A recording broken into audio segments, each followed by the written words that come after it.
Okay, guys, excuse me. Good evening. Let's kindly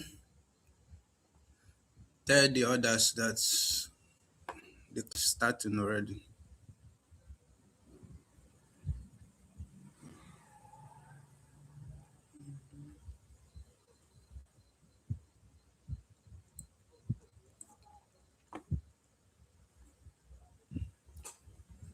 For those online already, you are welcome.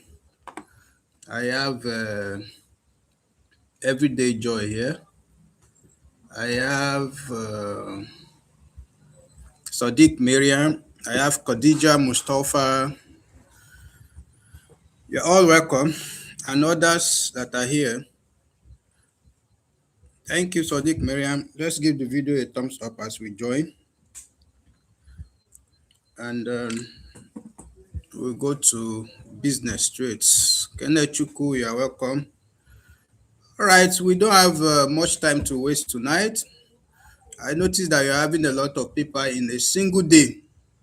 So we need to touch important parts and move on. In this particular Mark 115, this is Mark 115. I think that is African communication system or channels or so. We'll start from module 2. That is the reason why I jumped module 1. You read module 1 on your own.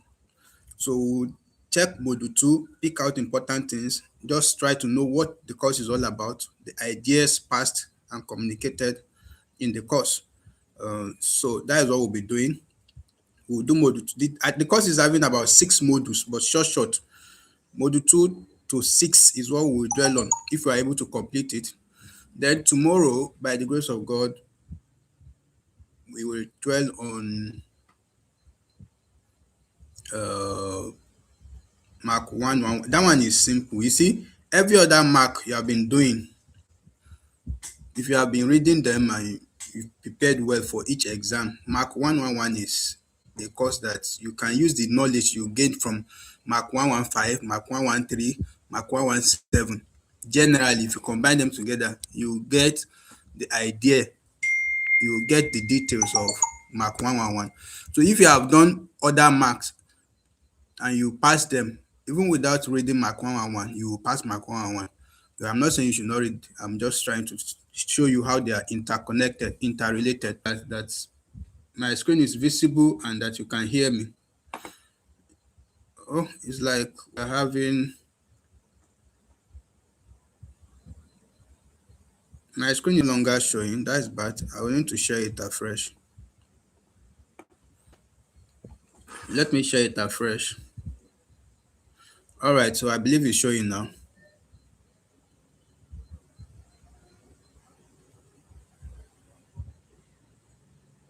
Yeah, Mata Gift, you're welcome. Okorocha Miriam, you're welcome.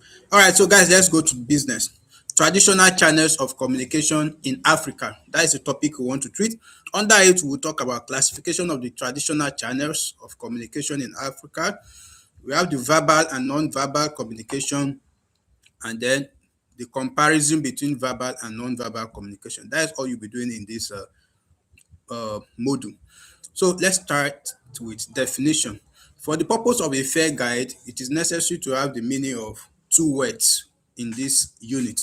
One is traditional and channel, as we have it in this context. Traditional, as used in this text,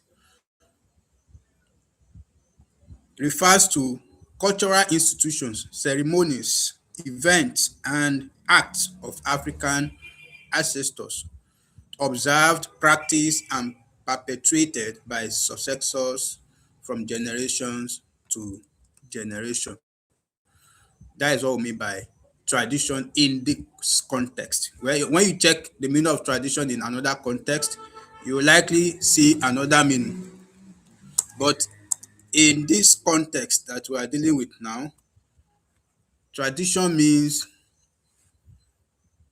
cultural institutions, ceremonies, events, and acts of African ancestors. That means that they've been practicing right from the beginning of time, and they kept on passing them over to the next generation, the way to do things, the way of life, the uniqueness of each culture and the rest of them. So it's something that is transcending from generation to generation. That is tradition. So wide channels are link up ways and means by which ideas, messages, information, orders, instructions, secrets, and movement are carried out, contracted or contacted. Well, I don't think channel is something you should be uh, bothered about or kind of that should look oblivion to you, because you've done communication channels before in one of your courses. So when we look at two things, we are talking of African communication channels. So we have looked at the meaning of traditional communication channels. So we've looked at the meaning of tradition. You know that those are practices that are passed from ancestors down to their generation lines. From one generation to another, the practices kept on, you know, uh, repeating a cycle. So they teach this generation. When this generation is about to go, they drop it for the next to come by teaching them as soon as they give birth to them. So that is all about tradition. But what of channels? It means by which something leaves something or leaves someone and gets to another person. So channel is a kind of medium. It's a kind of link, a link up ways in which people pass ideas, messages, information, orders, instructions, or anything you can think. Once there is an exchange between two things or two people, that medium, the link to which the exchange will take place, is what we call the channel. It's where your secret, your message, your information, your instruction, or anything will pass through from you giving it to the person receiving it. So we can now say that traditional channels of communication are numerous, as some of them tend to serve specific or secret purposes, and others serve in the interest of all in general. So,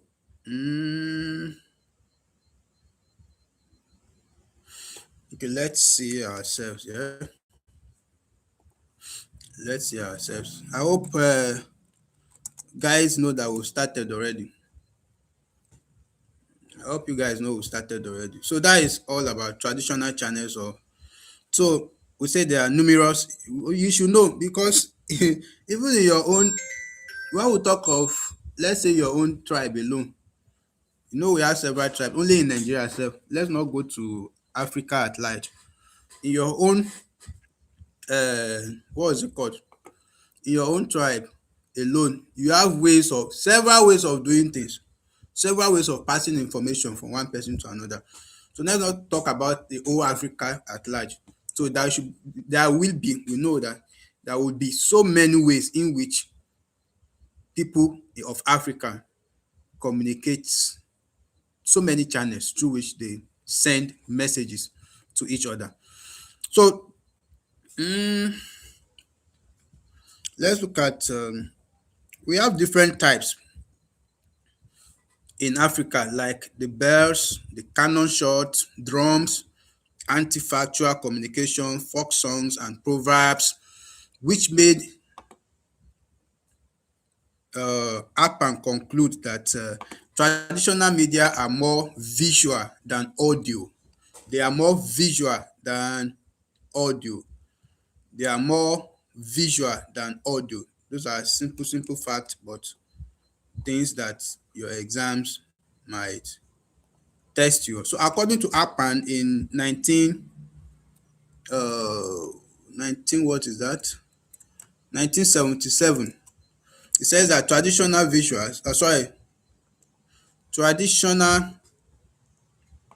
media are more visual than audio.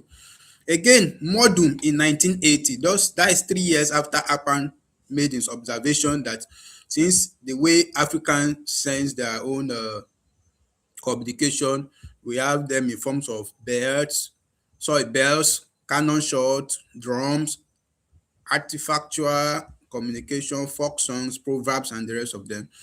So to him, since those are the ones he was able to identify, he concluded that those means of communication in Africa, or media of communicating in Africa, is also are visual. They are more of visual than audio. But we have another person, Modom, in 1980, who mentioned music and rituals as media of communication in indigenous Nigeria. So it's the person who mentioned music and rituals as media of communication in indigenous Nigeria was the person called Modom. And Modom did that in 1980, 3 years after Apan gave his own observation of the media being more visual rather than audio. So we have another test there. So that is Modom. So we have another person in 1979, Ubaja. Ubaja in 1979 says that traditional societies of Nigeria communicate more of informal than formal mechanisms.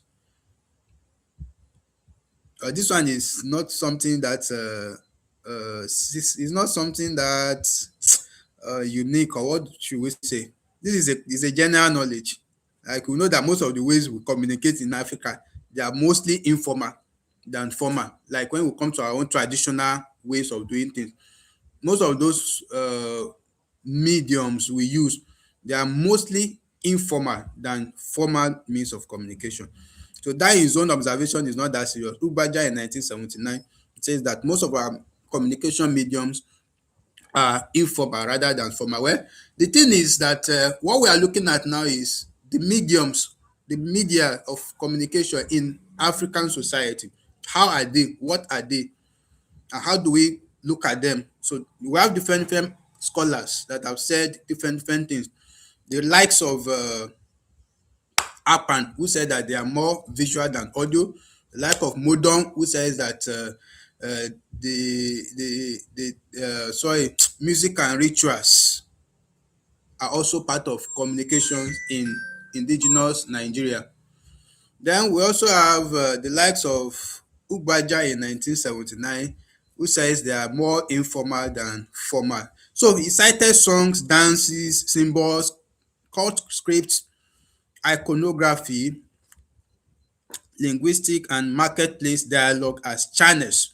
So according to Ugbaja in 1979, that same man that says that they are more informal than formal, I think the picture is clear now. The reason why he says so, because in his own research, the kind of things or the kind of objects or situations he used as data were mainly things like dances, symbols, code script, linguistic, marketplace, chatters, and the rest of them. Another similar but more encompassing view is that the informal channels are rooted in the people's government, social structures, titles, and secret societies, marriage structures, cultures, and in their laws and customs. So the man Ugbaja asserted that the most significant thing about Africans' traditional communication is that the audience has learned to attach great significance to it. The audience has attached great significance to it. What this means is that if in a particular place now, a village or whatever, they use the drum to communicate, you understand? They use the drum to communicate, and then each sound of that comes out from the drum communicates something important. The people of that place, of that culture, of that land, they will have an importance they attach to drum. So when anywhere they are, whatsoever they are doing, once they hear the sound of that drum, there will be this kind of attention. They will halt what they are doing, paying attention to whatsoever is coming from the drum, so that they will likely get the message.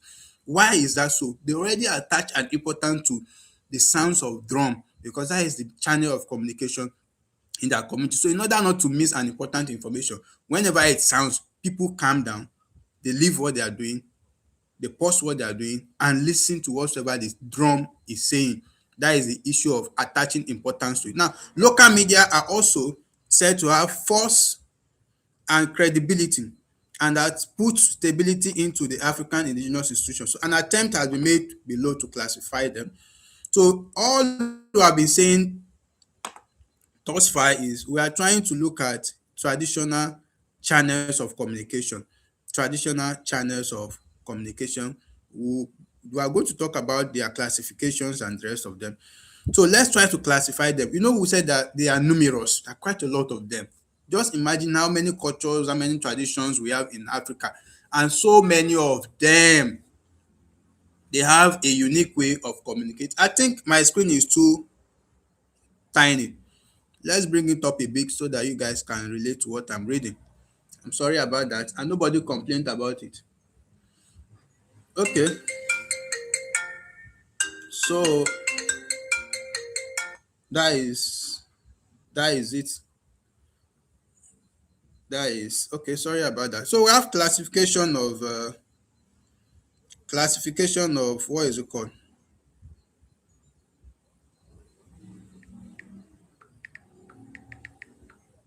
Just give me a minute.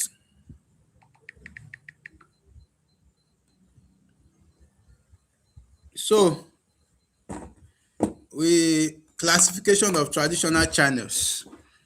Classification of traditional channels of communication. Classification of traditional channels of communication.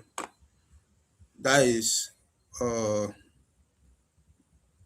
what we want to look at now. So, what are these?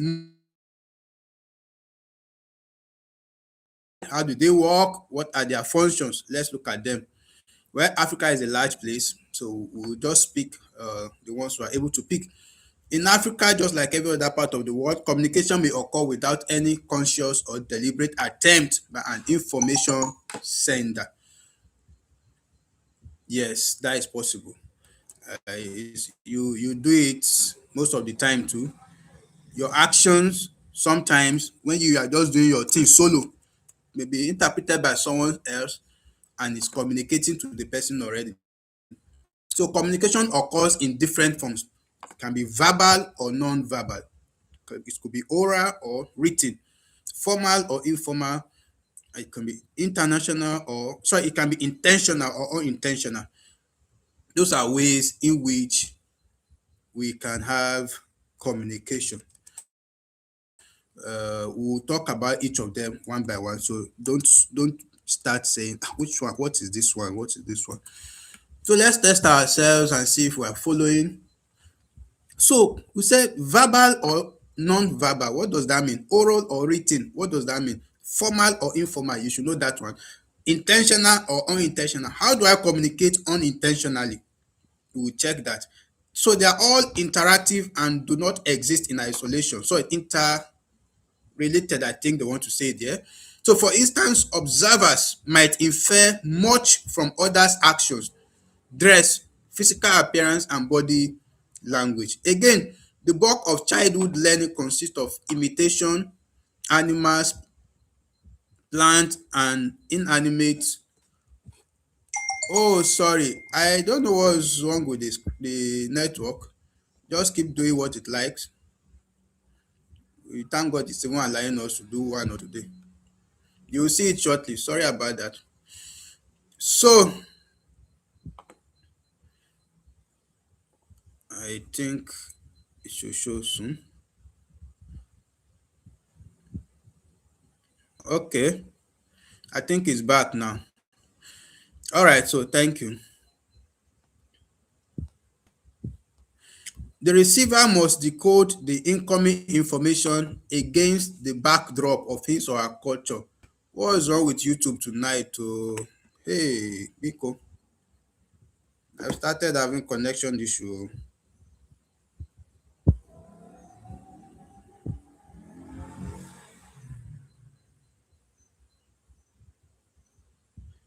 Okay, I think it's fine now. But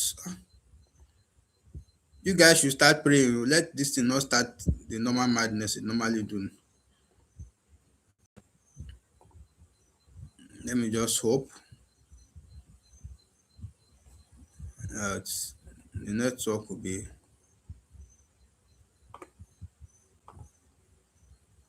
Okay, I think it's back now. We pray it doesn't go off again because it's just doing as it like. So let's continue our reading. So what we are trying to say is that a receiver must decode the incoming information against the backdrop of his or her culture and match it with existing knowledge. If I tell you something now, a gist or whatever, or I give you an information of current activities, maybe I'm just telling you something about maybe probably what is going on in the country's political structure or whatever.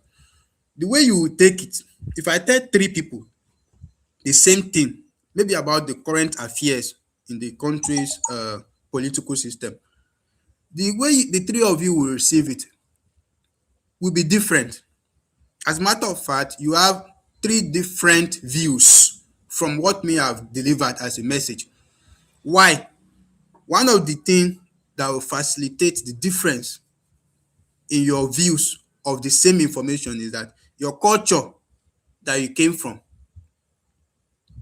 what you knew already. Some people have wrong knowledge. Some people already decide in their mind that Nigeria politics is bad, is not good. So whatever you are telling them, if you are telling them something good about politics, they will not grab. So the mind is already made up that Nigeria, this is how they are. You see, so that this kind of thing, you have this kind of stereotyping spirit in your mind. You've already written off the country or anything. So whatsoever, or somebody is telling you about Mr. A or Mr. B, that Mr. B did something good for me today. But you, what you have, the type of thing, thoughts in your mind about Mr. B, the kind of knowledge you put in your head about Mr. B before is something bad. So when they are saying something good about Mr. B, that thing you have in your mind will definitely affect what you will get from that message. So your culture will also affect you, the way people reason in your culture, what you have been taught, what you have been cultured to do. So hence, culture and existing knowledge have impact on encoding. Hence, culture and existing knowledge have impact on decoding. And I hope you people already know what it means to encode and to decode. Let's just give ourselves that general knowledge before we continue. Encoding is the process of setting the motion for the message, setting the pace for the message, setting the structure of the message, setting the pattern, the structure, how the message will go, even the medium and the rest of them. That is what we mean by encoding. You are preparing the message that you want to send. That is encoding, and it is done by the person sending the message. Encoding is done by the person sending the message, while decoding is done by the person receiving the message. So sender encodes, receiver decodes. Two things there: N, the sender; D, the receiver. So I just say I should chip in that general knowledge. So let's move on.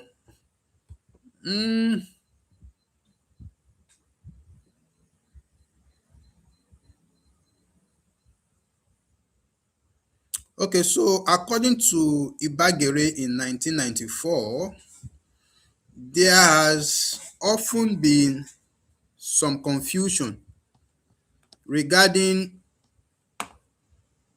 what actually constitutes African traditional media or traditional modes of communication. It should also be noted that changes in technology and organization make it difficult to draw a firm line separating indigenous from non-indigenous or exogenous communication. Democratic system, as cited in Wang and Disanayak 1984. Well, we're still talking about stories here. Furthermore, a Nigerian communication scholar, I think it's Wuneli 1983, asserted that the traditional channels of communication in the rural areas of Nigeria and other parts of Africa are well organized and purpose oriented. They are well organized and purpose oriented. But that is according to Is it Wuneli, or I don't know how Igbo call that. When you have N at the beginning of a name in the Igbo language, how do you guys call it? Is the N silent, or you call the N? Is it silent, or you call it? Because that name is obviously one of Igbo's name, or at least people from that side. So let's leave all these stories and move to important things we need. We are just trying to check the classifications of the Nigerian, sorry, not Nigeria, African or traditional mediums or channels of communication. Let's talk about source, channels, destination, and feedback. The source, the channels, uh, the destination, and the feedback. But before then, I think we jump something important. Let's read that. Now, in order to justify this assertion of the possibility of differentiating between the process of information dissemination and the traditional channels through which information are disseminated, he presented a model for traditional media of communication in which he made distinctions between the hardware and the software of communication in the traditional process. Let me test you guys. Let's see if you guys have been following. We want to look at the hardware, the software of the traditional media of communication. But who made that uh, discovery or that assertion? It was asserted by who? My screen is off again. This YouTube tonight is something else. It's already annoying. The YouTube is annoying now. This one is YouTube, not network. The network is stable, behaving the way they want to be tonight. This is YouTube behaving the way they want to behave. Okay, so source is, we are going to have some classification from source to channels to destination and then feedback.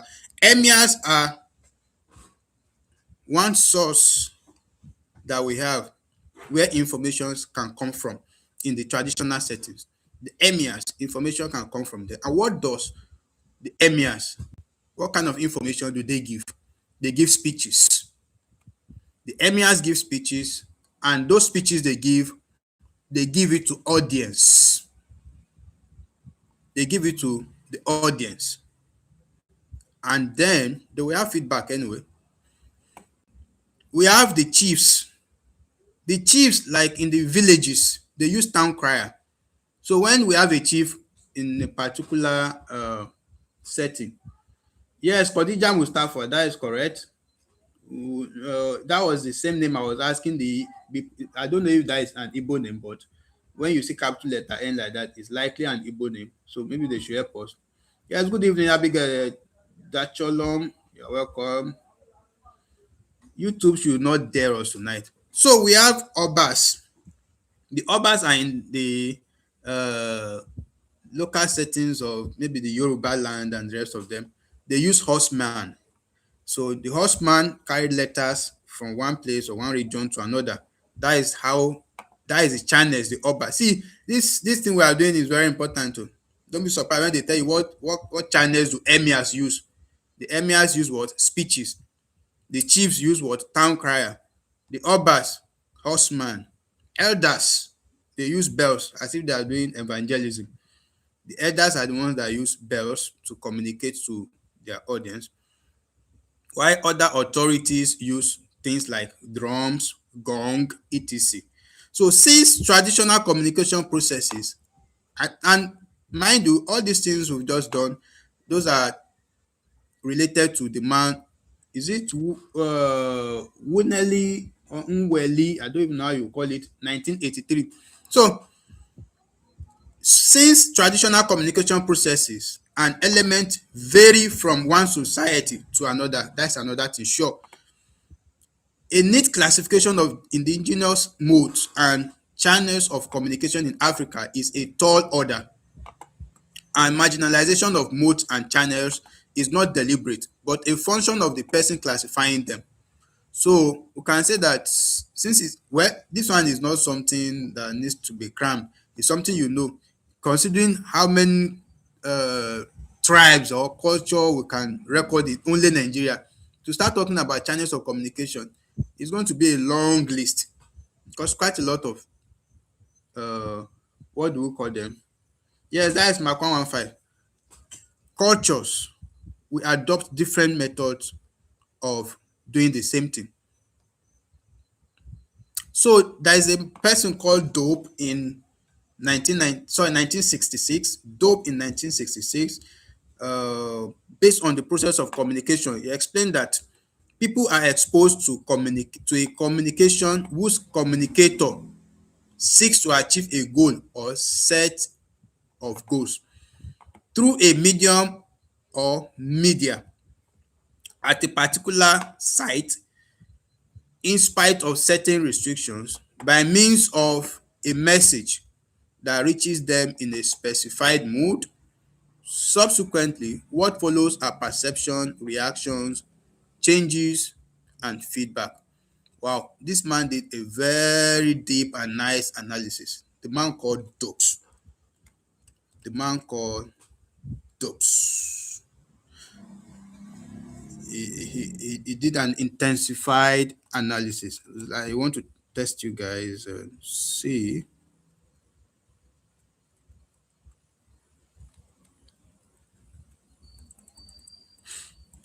Let's let's check this out. Let's just see if you guys are following. Okay, so I hope the screen is visible now and you guys can hear me. The attendance is very poor. It's like we started too early. Many people are still at work. Well, they watch the recording. So this man, if you check this in his own submission or citation, you will see that it's very deep. I can bring out about 12 things that this man alone talk about uh, communication or the communication process.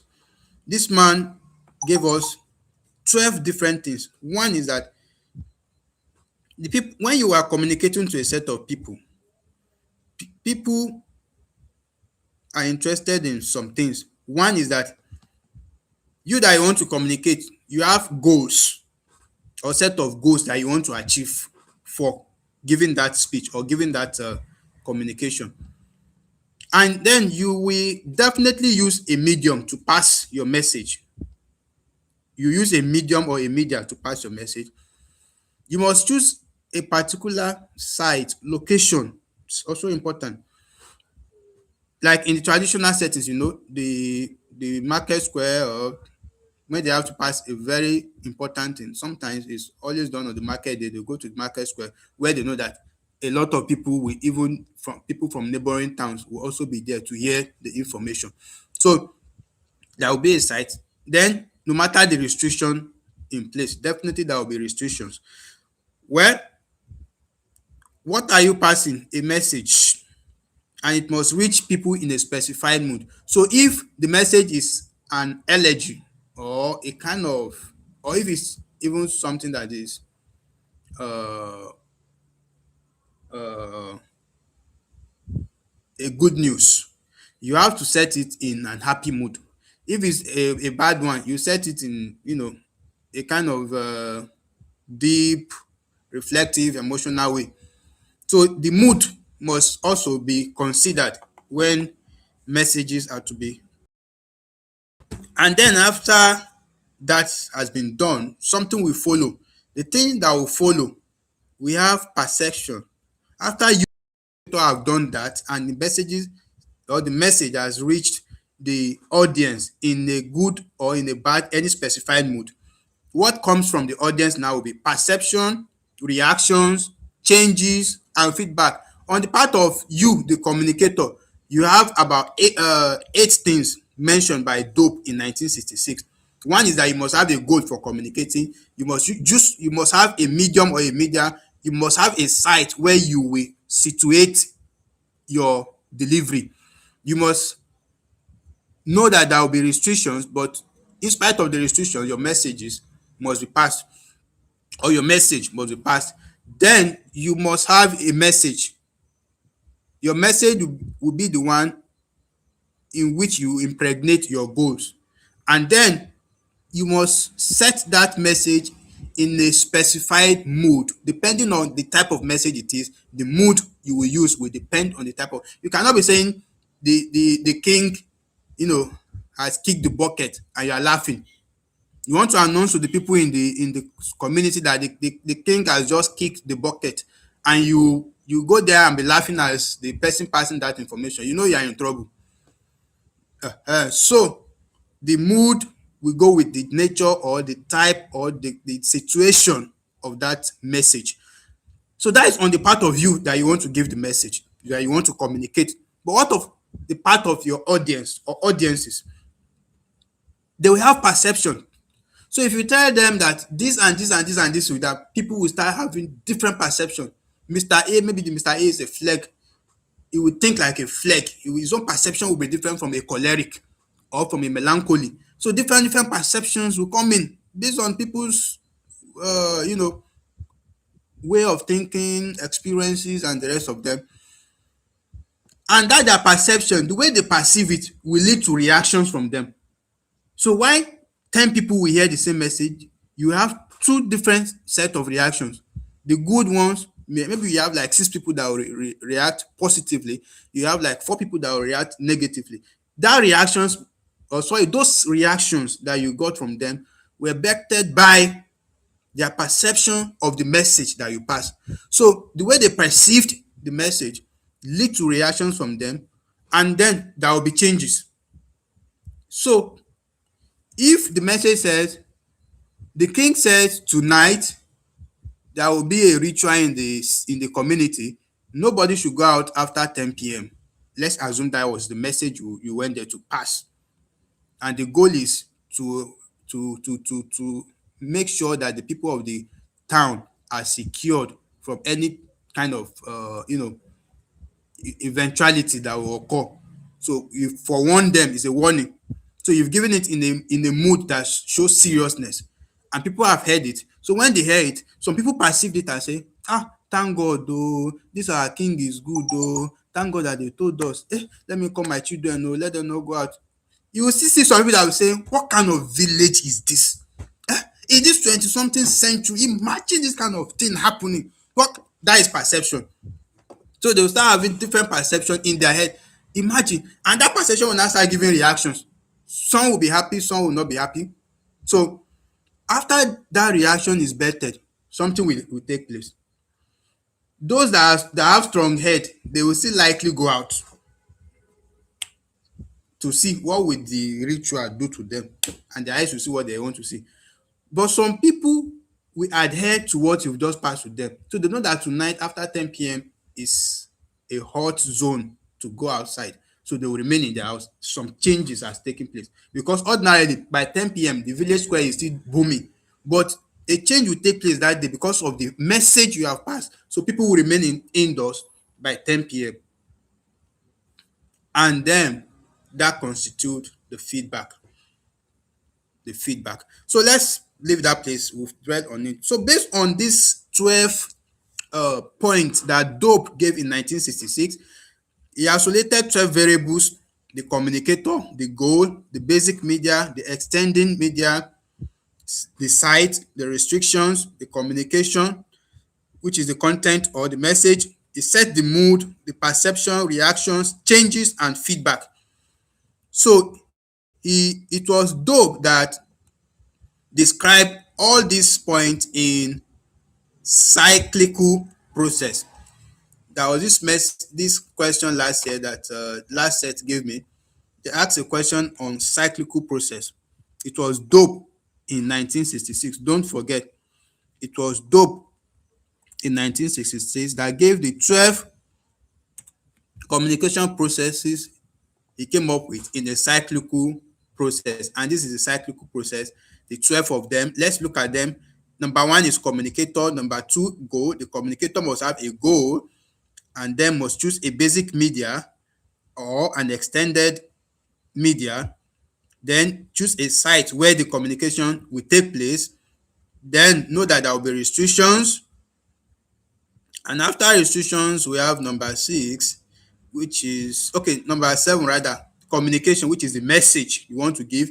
Then the mood in which you will set the message to the audience. And after the mood, which is 8, we have 9, perception from the people, now the audience. Then we have reactions, and finally, no, not finally, we have changes, and finally feedback. So if you are asked tomorrow, or I don't know the day you are having it, that what is the last step in Dope's 1966 12 steps of communication processes? The last one is what? Let's ask ourselves now. What is the last step? People are not chatting. Is the chat only for members? Did I set the chat as members only? I think it's general. Everybody can chat. Why are we not having responses? Are you having network issue? Is there any problem? Yes, feedback is the last step. What is the fifth step? The fifth step. What is the fifth step? Number 5 step. Let's just try to ask ourselves about this man, Dopes. What is the fifth thing you will do as a communicator, or that is in the communication process? Because the process involves both the communicator and the audience. And I think the one of the audience starts from number 9 or so. So it's from number 9 that we started having the audience side. From 1 to 8 is the communicator side. Okay, the fifth one is site. Thank you. No, restriction should be number 6, not number 5.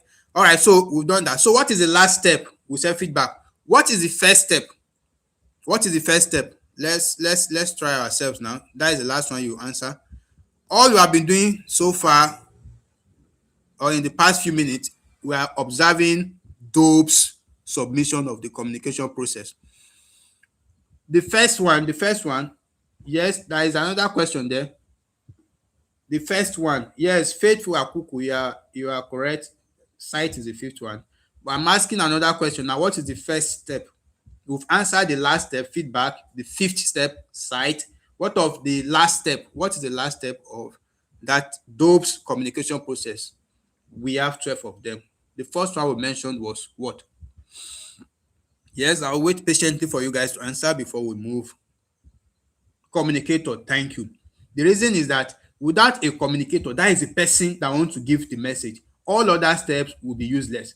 All other steps will not come into being. They arrange it sequentially. When you have a communicator, you understand? Let's look at it again with intent. When you have a communicator, the communicator cannot just appear having nothing to say, having no reason to say it. If it's an announcement you want to make, it's because you want the people to know that this thing is happening now. So there is a goal. A communicator must have a goal. His goal will make him to choose the basic media he will use. Then he will extend his media. From the media choice or choices made by the communicator, he will choose a site where he is to pass his message. And in that site, there will be restrictions. Every message should have restrictions. If this is what you want to say, limit your information within that restriction. Then the message itself that you want to pass. After the message, you must know that having a message alone is not enough. You must have a mood in which you will pass your message. So you choose a mood, and the mood is dependent on the content of the message. After the mood, you are done with your own because you've passed the message already. It now remains on the part of the receivers, which are the audiences. That is where you have perception. They will have different ways of perceiving what you've just given them as a message. They will react, changes will occur, and they will give you feedback. So that is all. Let's go to another Nigerian scholar, Omun, in 1978. Omun in 1978 states that the agencies of public communication may be conveniently classified into 2 groups: the oral communication or informal transference media, and the organized communication or formal transference media. 2 things that are very important, or 3 things to note in this first statement under Omun 1978. One thing is that the man Omun in 1978 says that public communication can be perceived or classified in 2 ways. They are either oral, okay, in 2 ways. That is the first thing to grab here. Omun in 1978 says that the public communication may be conveniently classified into two groups. Two groups. That is the first thing. That is the first thing I want you guys to know. The second thing is now the two groups we have, the two groups classifications that he gave.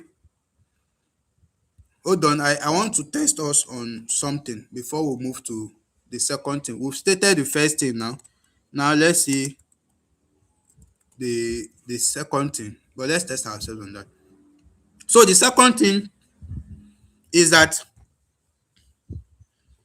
the two he mentioned, we have oral communication or informal transference media, and we have organized communication or formal transference media.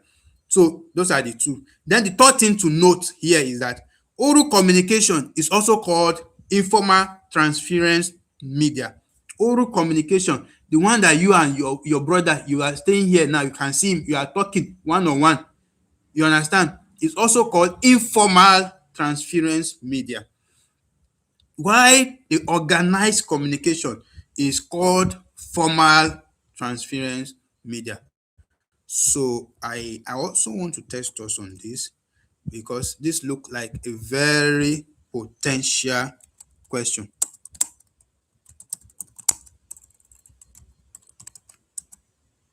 Very potential question. So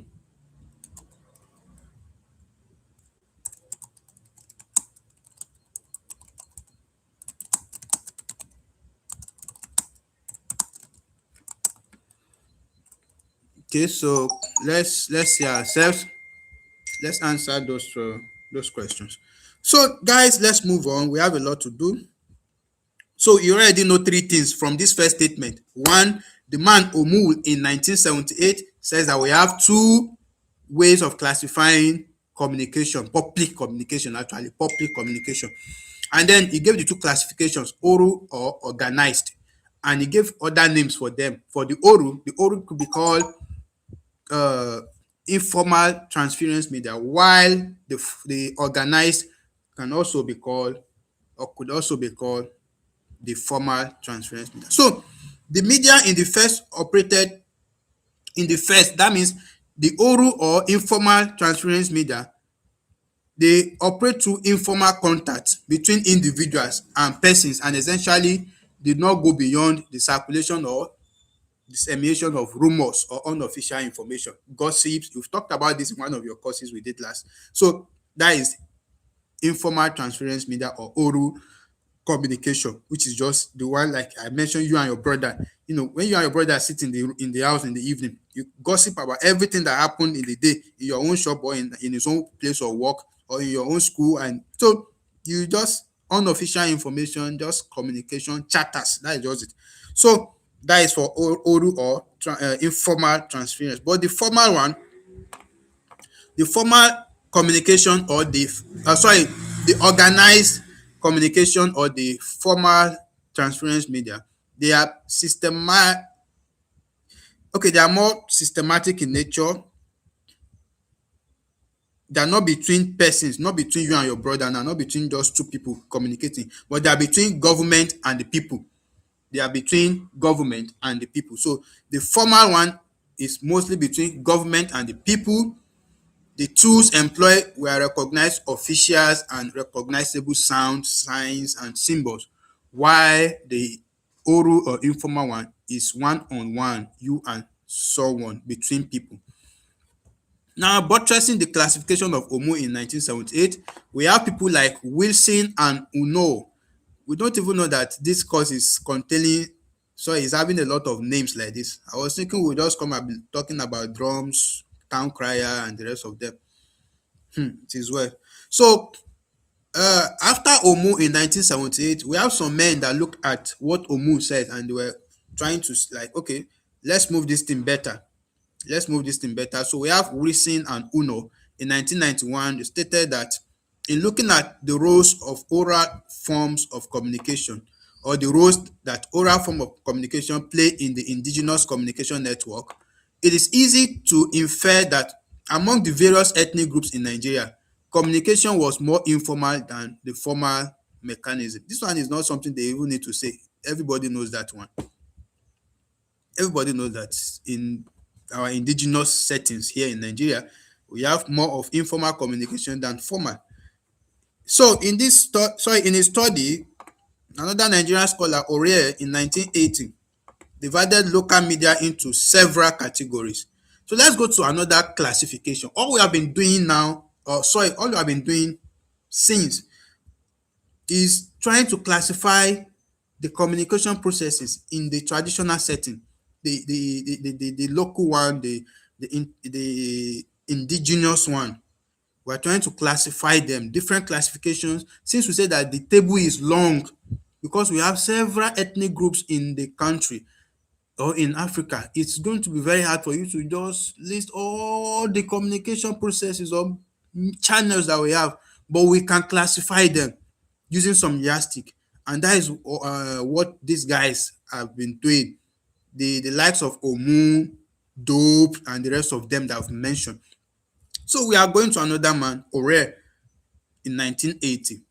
To him, he gave some local division, or division of local media, rather. Sorry, he gave the division of local media into several categories.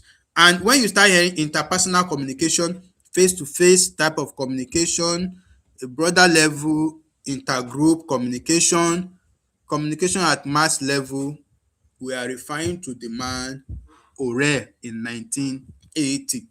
It was Ore in 1980 that gave those classification of the traditional or local media. Well, let's look at him. He said we have the interpersonal, we have the face to face, we have the broader level intergroup, and the communication at mass level. He said verbal or non-verbal communication will be used in each of the communication levels depending on the type.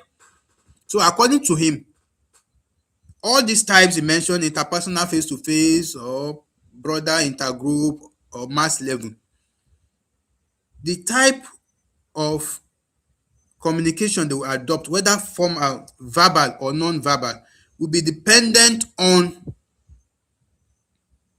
the type of category in question. So if you're having face to face, you already know it's going to be a kind of verbal communication. It can be verbal, it can be non-verbal anyway. Depends on, some of Nigerians or African parents, they use their eyes alone. They've communicated with their children only with the eyes. So let's leave that and see what we pick. We have so many things to do. He said, okay. So some of the types are verbal or oral, and the channel is speech, which is the use of human mouth, including all sounds made with the human mouth, that involves the use of spoken word, and non-verbal that uses body language as channels. It's very simple, guys. Tomorrow, when you see verbal tomorrow, verbal means the word of mouth. Any type of communication that involves using the speech, the word of mouth, to communicate with one another, or in a group, or with someone else, that is verbal. Anyone that is not involving the use of the mouth, you opening your mouth, making a sound, that is the one we call non-verbal. Like body gesture, like we normally, African parents now, if you've lived in Africa all your life, you know what we are talking about. In fact, they use more of body gestures to train their children than shouting. So similarly, another Nigerian scholar examining the different methods in which in summary, when you start hearing interpersonal communication, face-to-face communication, intergroup communication, mass level communication, we are talking of the man Ore in 1980. That is very important. We are talking of the man Ore in 1980. I also said that all these his own categories he gave, whether they will use verbal or non-verbal means of communicating, it depends on the category. So we'll move to the next person. So another scholar examining different methods in which communication is most notably carried out in the African traditional society system, social system, noted that communication modes are determined by the biological senses of man, and employed in view of the face-to-face relationship They are therefore classified into three main groups: the verbal mode, the non-verbal mode, and the esoteric mode. You guys should look for the meaning of the word esoteric. So Ibagere in 1994. Here's another man. Let's look for the meaning of that word. Let's learn it. So we are looking at another man now, his own view. To him, when you see biological senses tomorrow, they are talking about Ibagere 1994. He was the one that mentioned biological senses. When it comes to the modes of communication we have in Africa, he used biological senses of man employed in face-to-face relationship to classify the process of communication or channels of communication into three: non-verbal mode, verbal mode, and esoteric uh, mode. So let's see what we know what verbal mode means already. We know what non-verbal mode. So what is the meaning of esoteric? What does it mean? Okay, thank you, Okoro Chamerian. It refers to knowledge, concept, or beliefs intended for or likely to be understood by a small specialized group of people. Private, thank you. Private, excluded, or exclusive. Thank you. That makes sense. At least you guys know it. If my screen is blurry, it's your video quality. Just change your settings. Click on settings on that video, change the quality. We are actually using 144. That is why you can change it to 240 or 480, anyone. So verbal mode, according to Igbagere, includes spoken languages, songs, poetry, chant, and incantations. So that is verbal mode. This is not something you should fail if you see it, even if you did not read it. So let's see. The non-verbal mode includes body language, symbolography, dance, music, including its hardwares like the idophone, membranophone, codophone, europhone, and xylophone. Goodness. How many phones do we have here? So when you say hardwares, those are the instruments that are used to produce that particular type of communication sound or category. So this same Ibagere says that for the verbal one, you have spoken words like songs, poetry, chant, incantation. The non-verbal one, body gesture, symbolography, dance. When they are dancing and they are using to communicate, that is non-verbal. They are actually not saying anything, but the dances are actually communicating. So dances. Then he used music, including its hardwares, and then the esoteric mode incorporate all other modes. They include dreams, divination, and telepathy. Okay, so I think the clear example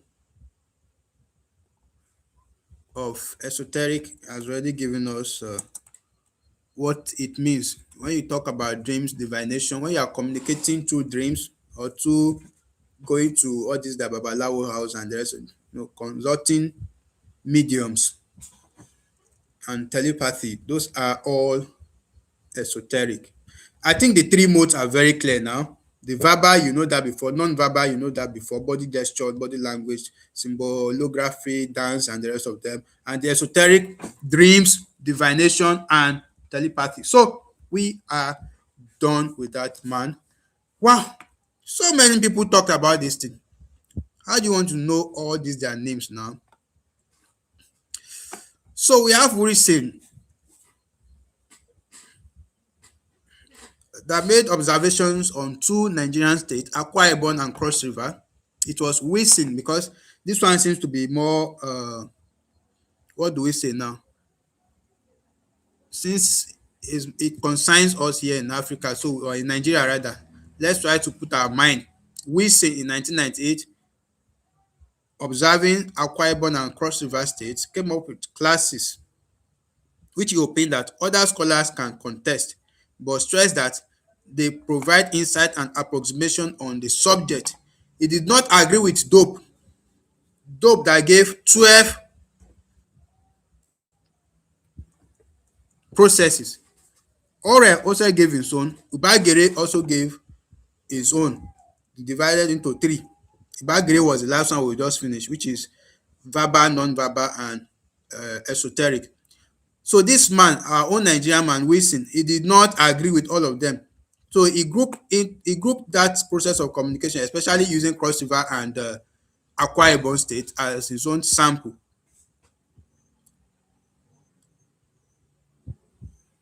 So he identified 6 classes. Wilson in 1998 identified 6 classes when it comes to the process of communication. So his own was not 12. It wasn't the one given by Orel. It wasn't like the 3 given by Ibagere. Our own man here, our own Nigerian man, he gave 6 classes. What are the classes given by him in 1998? Wilson. Don't forget, he used Cross River State and Akwa Ibom State as the raw ingredients for his experiment. According to him, we have instrumental, demonstrative, iconographic, extramundane, visual, and institutional. According to the man Wilson in 1998, he gave 6 classes of the communication process: instrumental, demonstrative, iconographic, extramundane, visual, and institutional. So let's see the table where he gave full explanation on each of these 6 classes he gave. The first one is instrumental. What does it mean? So we are going to look at the hardware. That means the main thing they use as an instrument for it, and then the channels stroke instrument.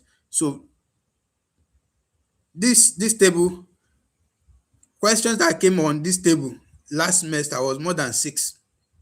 Only this table. So we don't know. Well, I'm not saying they will also come out this semester, but let's not jump or skip it. We'll look at it in the best way we can. So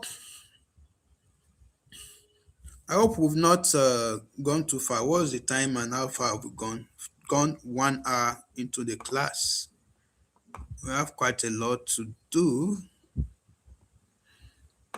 Okay, so classes, hardware, channels or instrument that class uses. So for instrumental, the hardware we have for instrument, we have the idiophones. And when you are talking about the idiophones, we have channels or instrument that falls under idiophones. The way they usually ask it is, the idiophones now, the channels that fall under it, they will ask you a question on it. So for idiophones, that is where you have wooden drum, wood block, the ritual rattle, bell, metal gong, the akanga. I don't know if that's the correct pronunciation. The ekeri, the xylophone, handshaker, spot, and so on. All those are under idiophones, and those are instruments.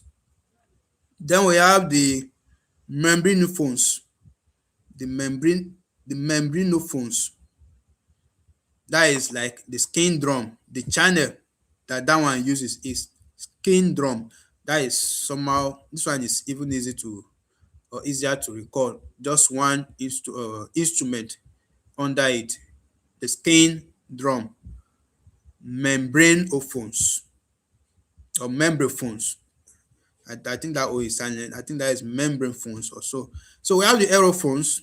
The aerophones want to look like aeroplane. Those are whistle, deer horn, ivory tusk, reed, pipe. I think the reason why they use the word aero for them is how far they can travel. You know, just like air, you blow something into the air. So when you see aerophones, anyone that you know that it's through blowing air into them that they produce the sound or give out the communication. That is aero. The aerophones, whistle, deer horn, ivory tusk, reed pipe. We have the symbolography. What does that mean? The symbolography, under that we have decorated bamboo, the rhino, and CBD. I think it's CBD. That is symbolography, decorated bamboo. Okay. All those are under instrumental. We're talking about instruments we use in communicating. Don't forget the man only used Cross River State and Akwa Ibom State. So let's go to demonstrative. When it comes to demonstrating your communication, we have music and signal under demonstration. Music and signal under demonstration. And under music, you have songs, you have chorulant, you have entertainment music under music. Another demonstrative method is signal. Under, don't forget we're talking about their hardware. All these ones are hardwares that they use. Signal is the hardware used in demonstration. Music is also the hardware used in demonstration. But for signal, we have the cannon shot, gunshot, the whistle call, and the camping. So those are signals, a hardware under demonstrative class. So let's go to iconography class. The class iconography, the hardware is objectified. Like I think when they attach some importance to certain objects, so they use them to communicate. Like charcoal, white dove, kola nut. You know all this. When we objectify, the word objectify already give you idea of what will likely be under it as instrument or channels. You understand? Those are when you pick an object, or you kind of we attach some predefined values to some objects. Like charcoal now in several places, I don't know, maybe when you see charcoal it may mean bad luck or anything. White dope may mean good luck. Kola nut, like it's a sign of honor, greeting in most Igbo places. The cow tail, the white clay, eggs, the feather, calabash, beads, the limp bones, the drinking gourds, and so on. Those are all objectified hardwares. Sorry, channels. There are channels under objectified hardware, which is under iconographic class. Another one under iconographic class is flora. The flora is, we have young on open palm frond, okon tree. I thought okon is an actor, so there is a tree called okon. Igbo people, what is the meaning? If we have anybody from Cross River or Akwa Ibom here, what is the meaning of okon? Well, I know okon the actor very well, but I've never checked for the meaning of his name. Okay, membranophones. All right, thank you. So what is the meaning of okon? For those of you that are from that side, kindly help us with the meaning of okon. I want to know the meaning. So okon tree is say yama. Is it yama or yama? God, this well, it is well. So we have the mimosa and then the palm stems. Mimosa, palm stems, okon tree, insay, yama, young on open palm front, all under flora hardware under iconographic class. This man really did a lot of work, because all these things he's saying, they look somehow deep. So we have the extra mundane. This was the one they asked some questions on. Incantatory. When you are you are incantating, like you know this incantation, you about call it offer in all these our traditional movies in Hollywood. When they incantate, all this your babalawo and the rest of them. So that's under extra mundane, incantatory. We have ritual, libation, and vision. Those are all extra mundane class under incantatory hardware. Ritual, libation, vision. Nobody knows the meaning of okon tree here. Okay, Under extra mundane, we also have graphic, and the graphic is the obituary, in memoriam notice, in memoriam notice, notices. Those are all graphic under extra mundane. So extra mundane has two hardwares, incartatory and graphic.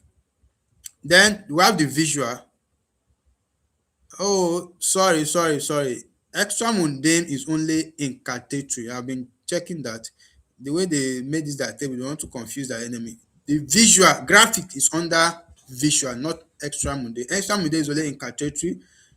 Visual is one that is having graphic and color.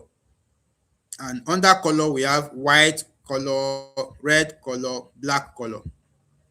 Those three, they have different messages they pass in Africa.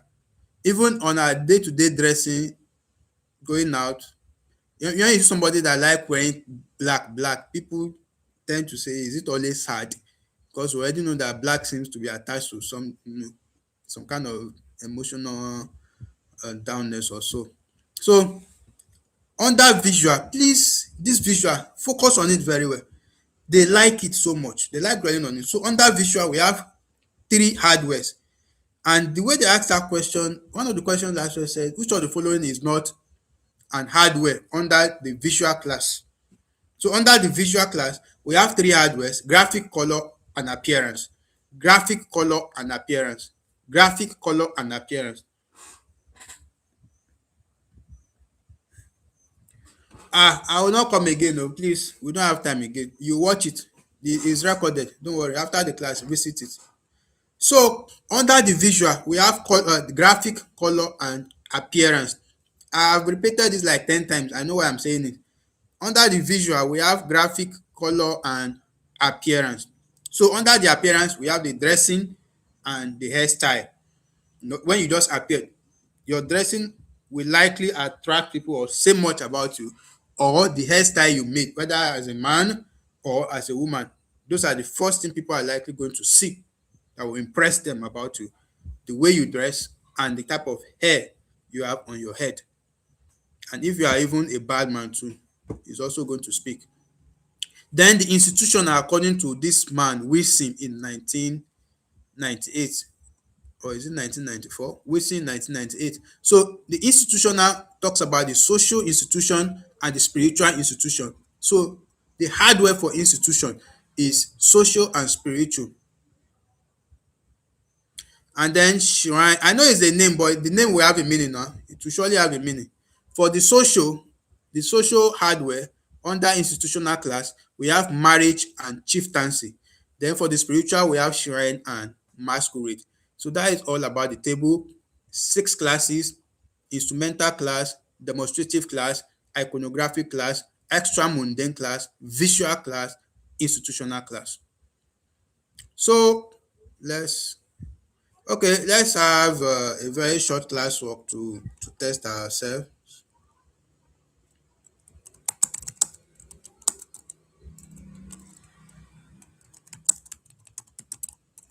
So I think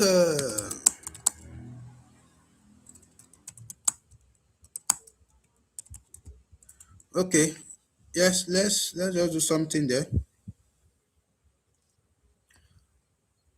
So after this man Wilson did his own, some people still don't like what he said because that one seems to be limited to only Nigeria, and especially the Igbo side, Akwa Ibom and Cross River. So we have a Ghanaian scholar, Ansu Yerime. Ansu Yerime in that same 1998, in looking at intra-village patterns of communication, he said that it involves venue-oriented communication. Oh my God, they like repeating venue-oriented. Please. So Ansu Yerima was one that talked about venue-oriented communication. That is events as communication modes, games as communication, and then performance-oriented communication. Venue oriented communication and performance oriented communication, according to Ansu Yerima. So Ansu Yerima gave two classifications. He classified the communication patterns into So especially in the village, intra-village, that means within a single village. He classify it into the venue-oriented and then performance-oriented.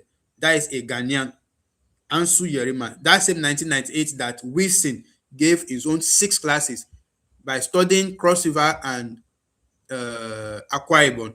There is this Ghanaian that talk about intra-village. When we say intra, within a communication pattern within one village, not inter, not between two, within one village. So he gave his zone as venue oriented and performance oriented. So when we say venue oriented and performance oriented are all works of or classification by dash. They are classification by who? Ansu Yerima in 19 or Yerime in 1998. So let's go to another person. Oh, you guys will really get tired of classification. So many people did. So and the reason, don't forget the single statement that led to this. The statement was that due to the numerosity of the African or the traditional method of communication or channels of communication, they said that the tree is a long one, it's a long tree. So people have to come with different classifications to help us, put that long tree into different classes so that it's become easier, because we cannot start mentioning all the channels we have. Only in Nigeria sef we will exhaust the book. If we say we should list all the channels of traditional communication that we have in Nigeria alone, considering how many tribes or ethnic groups we have here, oh my goodness, we will exhaust the book. So Nsu Yerima 1998, venue oriented and performance oriented. Now we are going to another Nigerian scholar, Akpabio 2003. Well, this one is somehow recent. In 2003, while synthesizing the classification of Dope, Wilson and Ansu Yerima, so Akpabio studied 3 classifications. Dope's classification in 1966, Wilson's classification in 1998. Don't forget, Dope's gave 12 classes or categories. Wilson gave 6, which we just finished tweeting not long ago. And then Ansu Yerima gave 2, venue and performance oriented communication. So let's see. When Akpabio combined the 3 of them together, or the knowledge from the 3 of them together, he came up with 10. These people should pity you guys now. Why are they just classifying this one 20, this one 10, this one? How many classifications do we want to know? So the man Akpabio gave 10 classification. Well, he said, well, I think this one is just doing copy, because all these things I'm seeing here, they're all related to Wilson's classification. Well, the 10 by Akpabio: instrumental communication, demonstrative, iconographic, extra mundane, visual communication, institutional, venue oriented communication, structure and features, myth and legends, names as communication, then folk tales and proverbs. In fact, it's true that he combined the 3 above mentioned scholars together. The only thing that looks unique in his own is myths and legends, then names as communication. Every other thing he used there, he just borrowed them from the other scholars. So the only thing, instead of them to just say that he came up with two extra one, myths and legends, and then names as communication. Well, he credited Wilson with the first 6 categories. He accommodates the thinking of Dope and Ansu Yerima in the 7th category, and then he added the last 3. Okay, yes. Okay, folk tales. I think one of them mentioned folk tales earlier too, and proverbs. In any case, just know that when you want to talk about Akpabio, you just add 3 new things to what Dope's and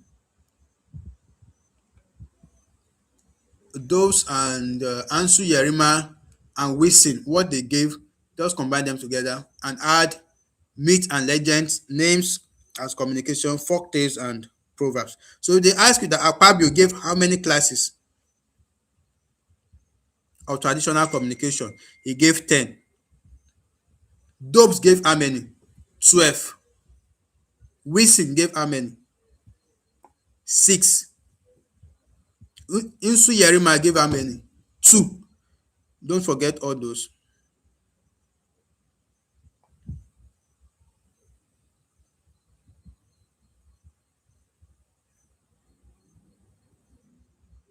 So according to the material now, the material we round up by going with the classification by Akpabio, since he combined quite a lot of them together.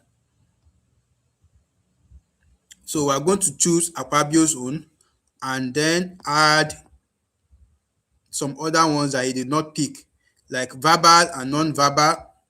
Let me ask us, who among the authors talked about verbal and non-verbal? Let's see if you guys are still there. Who among them talked about verbal or non-verbal?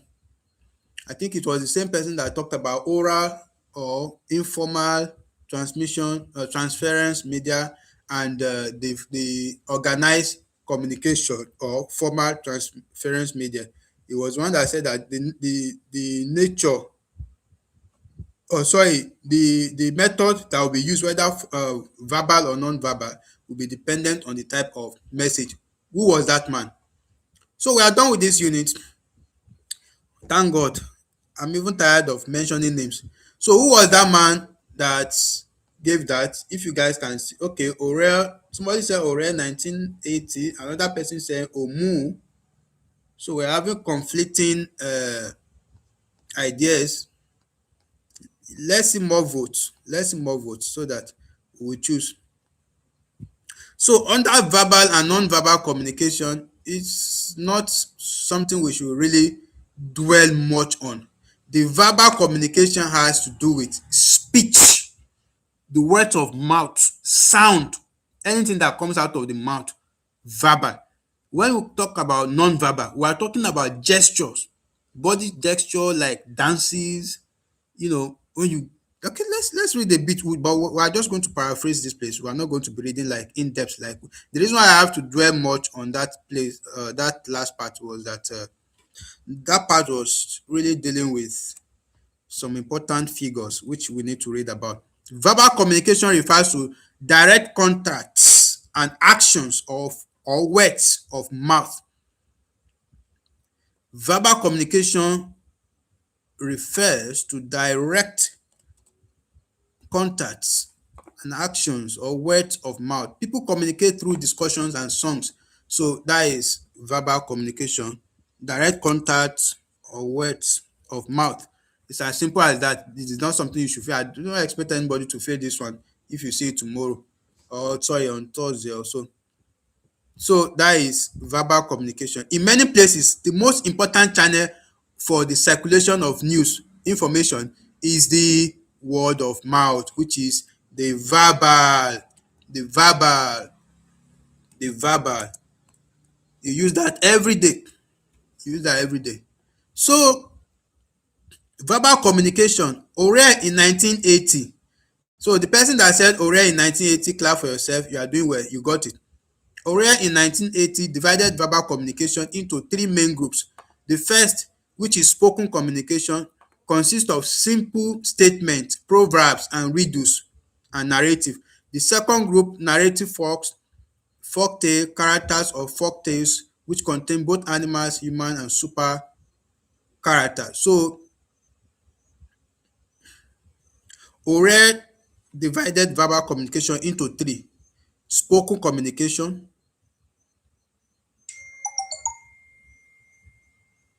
folktales, and mythology. Orel he divided verbal communication into 3 groups. The groups are spoken communication, folktales, and mythology. Mythology. Spoken communication, folktales, and mythology. 3 classification of verbal communication by Orel in 1980. So that is. They've started the game by mentioning their names and how they view verbal or non-verbal communication. Ah, they should pity you guys. So the people that say that verbal communication is something that is common to all cultures except in those cultures without a language. That is, if there is any culture that don't have a language, so long there is a language that this culture uses to communicate, they will definitely use verbal communication. So the people who said that were Wilson and Uno in 1991. Okay, so channels of verbal communication. We have spoken language is one of the channels of verbal communication.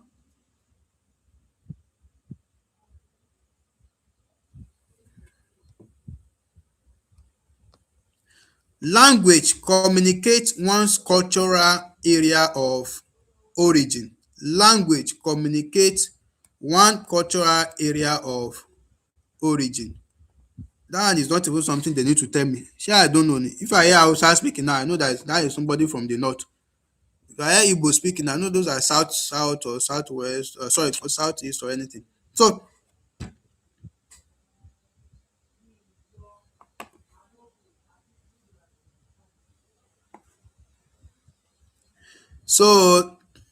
this one is something we were making jest about in the last class, that it's what they mean by language communities, sorry, communicates one's cultural area of origin, is that if an Hausa person speak now or a Yoruba man speak, because a Yoruba man does not know how to pronounce letter H, when we want to say H, we actually use H, which is the A, your how old you are.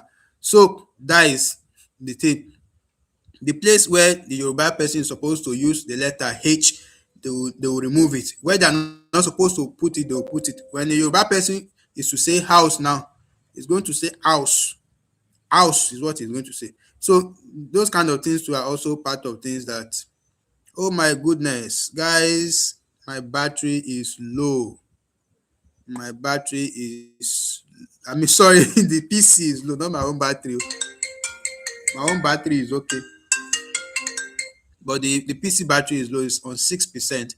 I think we need to end the class, unfortunately. But we'll do something. Don't worry, we'll still finish the material. We'll start very early tomorrow.